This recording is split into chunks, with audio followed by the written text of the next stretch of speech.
A new year oftentimes means new goals, and if you've been thinking about volunteering, this could be the perfect time to start.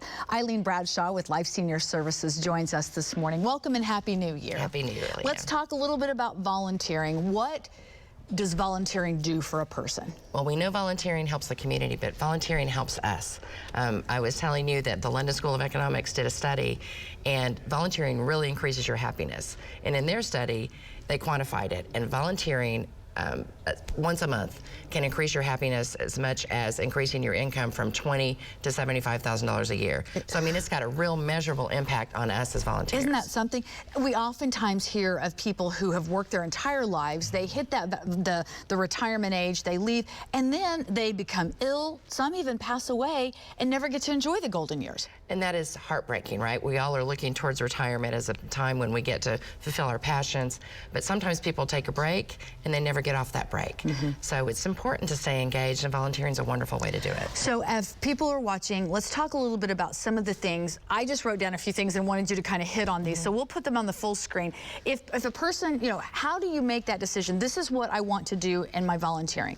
Let's talk about passions and interests. So if there's something that you have done in your paid career that you want to continue doing, that's a no-brainer. There's lots of folks in the nonprofit community that can leverage those skills. But maybe you have a passion that you've never been paid for, and you always wanted to be a floral arranger, but you're an attorney. Now's the time. Be the volunteer florist for events. Be the person that signs up for a decorating committee for a nonprofit gala. You can really do the things that you're good at, but also you can take some swings, see maybe some new skills. That's a great idea. Let's talk about the number of hours. You know, some people say, well, I just don't have time to volunteer. So there are ways that you can kind of make that work. Absolutely. There are folks that volunteer. You know, I know people that volunteer almost like full-time employees. They volunteer 30+ hours a week.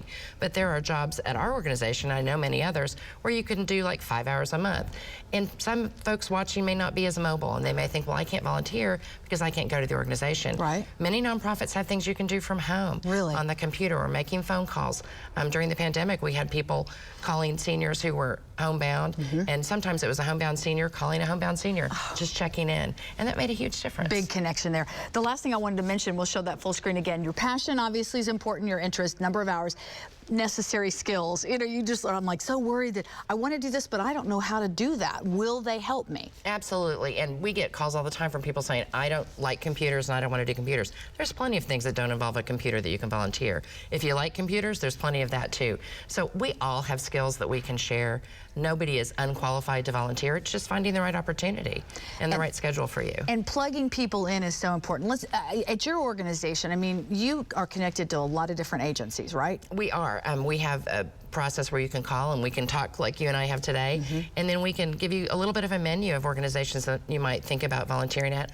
Or we have a process called Give 5, which you go out and you learn about the community, you get on a bus and actually tour nonprofits and see what volunteer opportunities and get to see hands-on what it looks like. I like that idea. It's a lot of fun. How often do you do those? We Give 5 is offered 4 times a year. It's 5 weeks, so 1 day a week for 5 weeks, and it's a lot of fun. It's a full day, but it's lunch and you make new friends and you hop on the bus. So if you're interested in just a one-off volunteering, helping us, you know, find you something, or in Give 5, you can just call and say you want to volunteer. You know, one of the things that I've done is volunteer at, because as a cancer survivor, helping out other patients, you know, if they're getting treatment.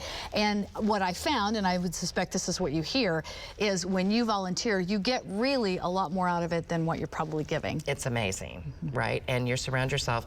Mean people don't tend to volunteer. And so you end up surrounding yourself with the nicest, kindest, best that our community has to offer. So you make some wonderful new connections. I'm always impressed too when I hear, and we've honored folks over the years of, you know, these who've spent as much time volunteering as they ever did working. Absolutely.